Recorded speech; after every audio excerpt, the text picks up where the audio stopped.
Today we'll start the second Basi Legani for this year, Basi Legani Taf Shin Mem Dalid of 1984, and the Maimer, of course, begins like almost all other Basi Legani Maimarim. So the Rebbe goes through the very beginning bits of the Frierdiker Rebbe's Maimer, that Basi Legani he brings, the Pasuk, I've come to my garden, and he brings the Medrash, Legani Lignuni, it's my special place, where Hashem's Shechina was originally, and then there were 7 negative things that caused the Shechina to be removed, and afterwards came 7 Tzaddikim, starting from Avram Avinu, who brought down the Shechina, and Moshe Rabbeinu, who was the 7th, the Kol Hashvin Chavivin, the 7th is cherished, brought down the Shechina all the way down into this world in the Mishkan, and in the physical Mishkan, made out of the physical things, and furthermore, by bringing it down into the physical Mishkan, then also it caused V'shechanti b'soicham to bring the Shechina down within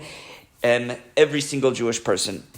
And based on this, the Frierdiker Rebbe explains the pasuk Tzaddikim Yirshu Oretz V'yishkenu La'ad Aleha, that the Tzaddikim will inherit the land and they will dwell forever upon it. And as the Frierdiker Rebbe explains, that Tzaddikim will make dwell the level of Shoichen Ad, the one who, not forever, but the one who is Ad, the one who dwells upon high. They will bring the Shechina down into this world, and in a way of La'ad, in the way of forever, in an eternal way, because the avodah is done through Torah and mitzvahs, which are eternal. And in the second ois, the Rebbe then goes on to explain, based on a famous pasuk, Noira Alilo al Bnei Adam, that great is the libel against man, that our rabbis learn out from there that the Chet, Eitz Hadas, the original sin of Adam Arishon, was an alila, was a libel, almost as if Adam was forced into it. Meaning to say that so too it is with all of the negative things from Eitz Hadas and the other things that caused the Shechina to be removed. They were all part of Hashem's plan. And the reason was Yerida Tzorech Aliyah, to be able to reach an even higher level. Because instead of the Shechina just being down here originally, when we are the ones who re-bring the Shechina down, then it's even greater than it was before. And that's because it's done through our avodah. And it's done specifically through not just our avodah, but the avodah of hishapcha, of turning over and transforming darkness, which was created when the Shechina was removed, into light. And when the darkness turns into light, there's a yisr na'or haba min hachoshech, then it's an even greater level of light. Similar, the Rebbe brings down to the idea of tshuva, which is even greater than the tzaddikim. And similarly, like the Zohar says, and the Frierdiker Rebbe brings it in his Maimer, that when we subdue the Sitra Achra, the evil in the world, then Hashem's glory is estalik, is elevated in all of the worlds. And as the Frierdiker Rebbe points out, that this means it's a level, it's not elevated as in it's moved away, but we actually draw down a level which itself is elevated. A much greater level than there was before. And this is why the Mishkan was made specifically through krushim, through beams, which have the same letters as sheker, as falseness, just in a different order, because our avodah is to make them atzei shitim oimdim, to make them stand, to transform the falseness of the world into beams of the Mishkan, to transform the shtus of the world into shitim, into shtus of kedusha, and this is what brings down the Shechina in an even greater way than it was originally when Basi Legani, when Hashem was in the garden originally at the beginning of creation. So Hashem almost caused all of these negative things to happen in order for us to re-bring them down, because when we do the avodah, it is of greater value and brings a greater level of hamshacha, like tshuva. After explaining the avodah of turning the falseness, the sheker of the world, into a keresh, the Rebbe continues, still quoting the Frierdiker Rebbe's Maimer, that the Frierdiker Rebbe explains that this is the reason why the Bnei Yisrael are called Tzivis Hashem, the armies of Hashem. And the Rebbe explains that the connection is because the fact that the Jewish people are not mispoil, do not get affected from the darkness and the falseness of the world, and quite the contrary, they're able to transform it, is through the avodah of Mesiras Nefesh and Kabbalah Soul. And that's why they're called a Tzivos Hashem, an army, because an army, like a chaya, like a soldier, is Mesiras Nefesh and Kabbalah Soul. And this is also the connection between Tzivos Hashem and Yetzias Mitzrayim. And as we know that the name Tzivos Hashem was given when the Jewish people left Mitzrayim, because the avodah of the Galus of Mitzrayim and all other Galusin, which are all called Mitzrayim, are in a way of Kabbalah's Ol and Mesiras Nefesh. And the Friedrich Rebbe further explains that the fact that we're called Tzivos Hashem, not that we know that there's one of the names of Hashem, Tzivakos, it's one of the 7 names of Hashem, but this is not Tzivakos, which is a name unto itself, but this is Tzivos, which is the armies of, and it's Tzivos Hashem, it's something that is secondary and tafel to Hashem. So rather than a name to itself, it's something that is batal to Hashem. And the Friedrich Rebbe explains that this is the idea of the nitzotzes, the sparks of Kedusha, which were elevated and became included in the name of Hashem. And the Rebbe explains that the avodah in Mitzrayim was in order to refine and elevate the sparks of Kedusha that were embedded in Mitzrayim, that originally were in complete concealment.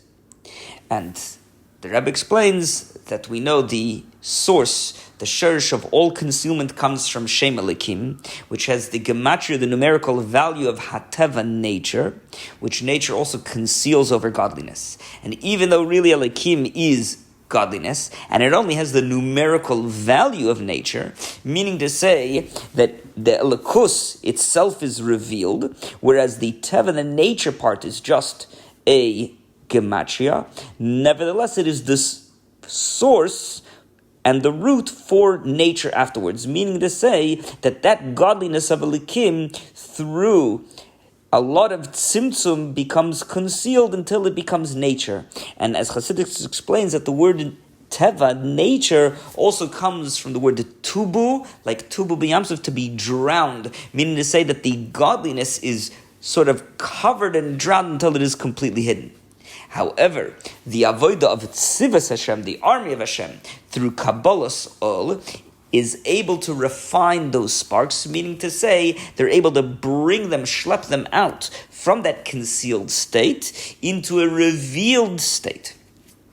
And the avodah is that first, while we're still in the darkness of the Galus, like it was by Bnei Yisrael, that when it was darkness for the Egyptians, there was light for the Jewish people, not just in their own area, but wherever a Jew went, even when he went into a Mitzri's house, the light came in with him and showed him all the things that were hidden there, which was a preparation for the Jewish people being able to then empty and take out all of the sparks of Kedusha.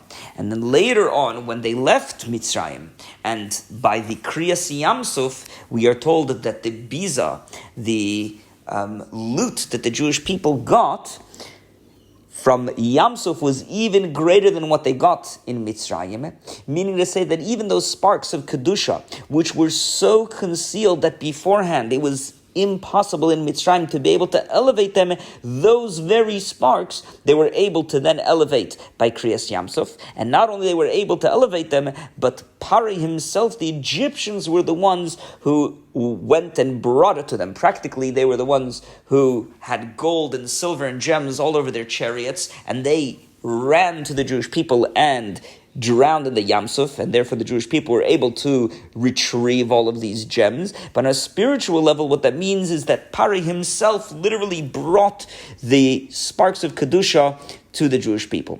And this was the preparation for Matan Torah, and as the Torah says, that from there, Vayasa Moshe made the people travel from there to the desert to be able to get the Torah. And this is the avodah in general of Tzivos Hashem, of the Jewish people who are the armies of Hashem, that our avodah is to be able to reveal, refine, and elevate all of those sparks that are hidden around us, and through that to make the world a dira, a dwelling place for Hashem, even in this low world, and in the words of the Alter Rebbe, betachton shein tachton lemata mimena, in the very lowest of all worlds. Here our job is with Kabbalah Soul, with Mesiras Nefesh, not to be affected by our surroundings, but to look for the goodness and the Kedusha and everything, and utilize whatever we can for the service of Hashem. In Perek Gimel, the Rebbe explained the idea of Tzivos Hashem, and how in Mitzrayim we are able in the Galus to extract the sparks of Kedusha that are there, that are deeply concealed. In this Perek, the Rebbe goes on, Perek Daled, and he explains that even though the light is incredibly concealed, it's mutba, like we said before, it's completely drowned and hidden. Nonetheless, like we mentioned, through avodah, one is able to bring it out begilui. And the Frierdiker Rebbe, the Rebbe says, explains this in Perek Yud Daled. And that's when he says, Ve'ato mechayes kulam, he brings, and you give life to all. And he brings down from Tanya that the Or Eliki, the godly light, that was used to bring the world and give it life from something out of nothing, right? This light is in all of the creations, even the lowest creations. And the Frierdiker Rebbe says, that's what it means. Im esak shamayim, if I go up to heaven, there you are. Vatzia sheol, and if I lie down in the lowest areas, hineka, you are still there. And in a way, says the Frierdiker Rebbe, that every person has the ability to be able to recognize this. And the Rebbe clarifies that in the Perek before, in Perek Yud Gimel, in last year's Perek, that's where the Frierdiker Rebbe discussed how the Or comes down through so many tzimtzumim, contractions and concealments, whereas in this year's Perek, it's more explaining that even in those concealed areas, the Or is still shining bigili.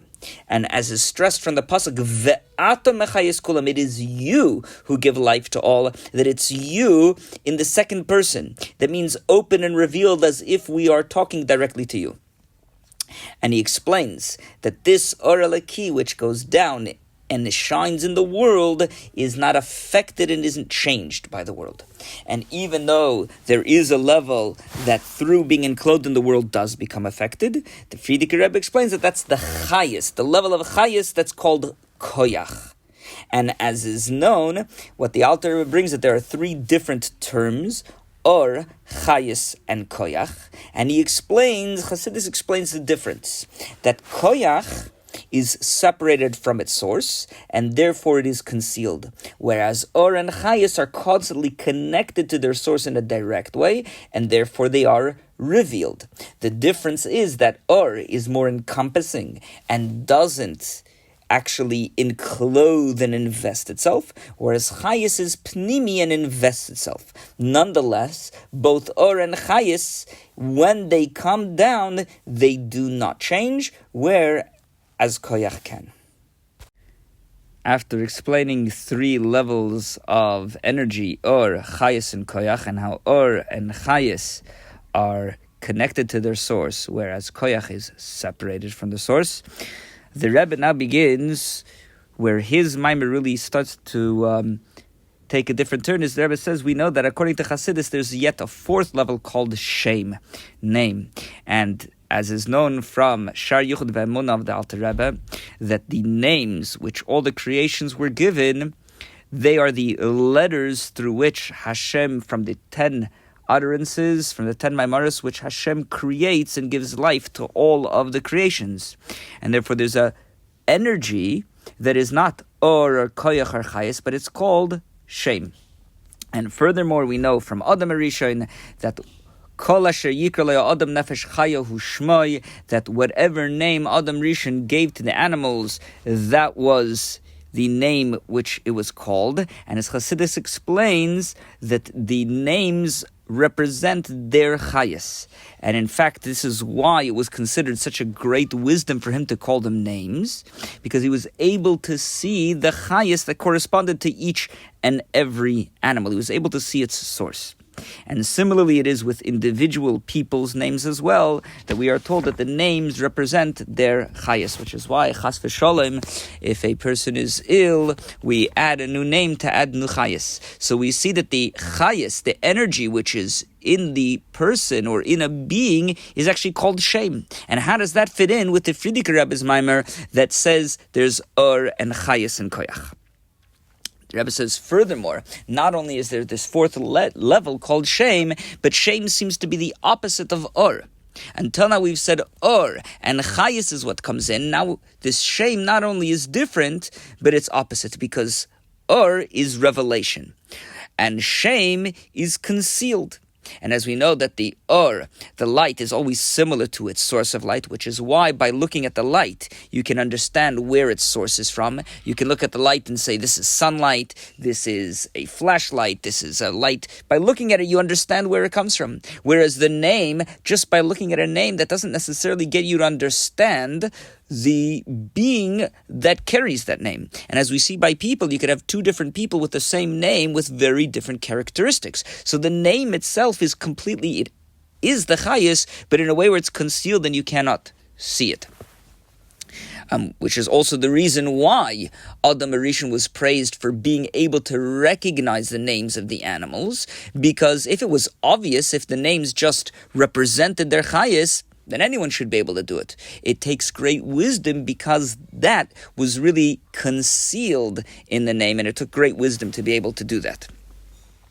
And this is also what the Arizal writes, that even in doime mamish, even in completely inanimate objects, you also have a chayas, and as explained by the Alter Rebbe, that this is also their name, the letters, meaning to say that in their objects spiritually as well that are called inanimate, because the chayas in them is completely concealed. There are some levels where there's life that's seen. You look at a plant, you look at an animal, you can see there's life. It almost calls out and brings forth the godliness within it and lets you recognize that there's something that created it, whereas inanimate objects conceal over completely that godliness. And so we see that the idea of shame is concealment. Yet, the Friedrich Rebbe in his Maimer, right, calls it, he says that there's a Or, right? And so we have to understand how do these fit in. Not only that, but the Friedrich Rebbe says that the Or is found even on the lowest of levels. That im esak shamayim shamat vatzia shali nekad, in the lowest levels as well, that same Or is found. So how does this fit in with the shame, which seems to be that chayas, which is found in those low things that are hidden and concealed over the godliness? After explaining that there is another level called shame, and contrasting the idea of shame and Or, that until now the Friedrich Rebbe has been discussing Or and how Or goes to the lowest level, and therefore what is shame. The Rebbe begins to explain that there is, although shame seems to be separate, like we said before, Or is connected to its source and shame is separated from its source, but there's specifically a quality in shame over Or. This is also hidden in what our rabbi said, that Hashem traveled a distance of 500 years to acquire for himself a name, a shame, because there's a quality of shame higher than Or, and that is that the source of shame is higher than the source of Or. Because Or, light, even when it's connected to its source, isn't the source. It is only a ray. It's not the full source. Whereas shame, despite it being separated from its source, and its connection is concealed, nevertheless, it is rooted not just in the Ma'or, but it's rooted in the etzem, in the essence which is beyond the light, and therefore it is able to specifically draw down not just the Ma'or, but it's able to draw down the etzem. And as we find when a person faints, that the way we arouse him, the way we wake him up, is by calling his name, because that draws down from his essence. And similarly, we know by the idea of names that Chassidus explains, when you call a name, you draw forth from the source a person's koiches, which is why when you root someone on and you call them a chacham or a chassid, that it brings that ability that is hidden deep within them. And similarly, we call Hashem, when we daven to him, we call him a chassid, and we call him a tzaddik, etc., because this brings down those qualities of Hashem, which are hidden. And that's why we find that shame is really rooted even higher than the source of the Eser Sfiros, because it is the shame that when you call Hashem by those names, that you draw down from the essence to be able to create and have Hashem be able to relate to those levels of Sfiros. And therefore it's understood that this chayas that we have, in addition to having or, we also have shame, because even though it's concealed, it shows that we have a level of vitality that's not just a ray from Hashem, but that is really connected to the essence of Hashem. After explaining the quality of shame, that shame, although it's concealed and hidden, it's rooted in the source and draws down the source, the Rebbe connects this to the quality of the bir nitzotzos, of the refinement that we did in Mitzrayim, that although there the sparks were completely hidden, just like shame, which is separated from its source, nonetheless there's a quality that they have that they're able to reach the essence. And this, that Tzemach Tzedek explains, is why it says, Vayhi b'shalach parei es ha'am, when Pare sent away the nation, instead of using the word Yisrael, which is a better quality that of the Jewish people, comes from the word oimamus, like coals which are dimmed. Because dafke in Galus Mitzrayim, where things are dim and concealed, it says Uzrati hali ba'aretz. Hashem says, I planted them for me in the land, meaning to say that the Jewish people are sort of planted and hidden deep within the ground. But why do you plant something, like a rabbi say, that a person only puts in a sa'ah of seeds in the ground in order to get much, much more back? You don't plant one seed to grow one seed, you plant one seed to grow a huge amount back. And this is the same idea why Torah and mitzvahs are also called zriya, because the mitzvahs also are planted in the Jewish people. And as we know that ki atem tiyu le'eretz chayfetz, we are called a good land. And like the Baal Shem Tov explains, that all the treasures in this world, all the gold, the silver, the diamonds, all come from the ground. The Jewish people are like the ground, though specifically the Jewish people, the way we are down below, that when we are down below and seemingly separate from our source, that's where we have growth. And this is the same idea of the Jewish people in Mitzrayim, that we were brought down and into Golos, but in order to have something even greater than the Or, through our being able to refine the sparks within the Golos, we have something even greater than Or, and this is the quality of shame over Or. However, shame at the end of the day is hidden. And therefore, the way we're able to reveal that hidden essence is through the Or. Meaning to say, we need to have both qualities. We have these essential qualities which are deeply hidden, which are essence. But to be able to get them out, we need the Or, we need light, we need to connect directly to Hashem in a recognizable way. And from here it's understood that the godly chayis needs to have both Or and shame, and then we'll have both qualities, will bring out the essence, but the essence will also be revealed. And the Rebbe says, practically when we do this, which there's different ways of explaining what that is, but as brought down in many places of Chassidus, it means that you need to have the Mesiras Nefesh, you need to do the actions, but the actions are concealed, they don't really reveal Hashem. And then you need to have with it the Torah and the Chassidus, which reveals what you're doing. When we do this, then we will have completion. And like it says by Mashiach, that then the Shem Shalom, the Hakisei Shalom, Hashem's name and Hashem's known and Hashem's throne will be complete. And together with this, the Rebbe says that we will have Shleimus Ha'am, the Jewish people will be complete, the Torah will be complete, and Eretz Yisrael will be complete. And Eretz Yisrael is called the land that either ran or wanted to do the will of its maker. So it has both the idea that wanted and also the idea of running towards it. That even though land is a very low level, it's concealed and hidden. Nevertheless, through the avodah of Kabbalas Ol and Mesiras Nefesh, then we reach a level of running to do what Hashem wants, and then we will be zoiche to the ultimate running towards the Geula Mitis Vashlema through Mashiach, where he will take us out just like it was in Mitzrayim, B'Nareinu Vizkanenu B'Vanenu V'Nesenu, the entire Jewish people, B'Mheira V'Emeinu Mamash.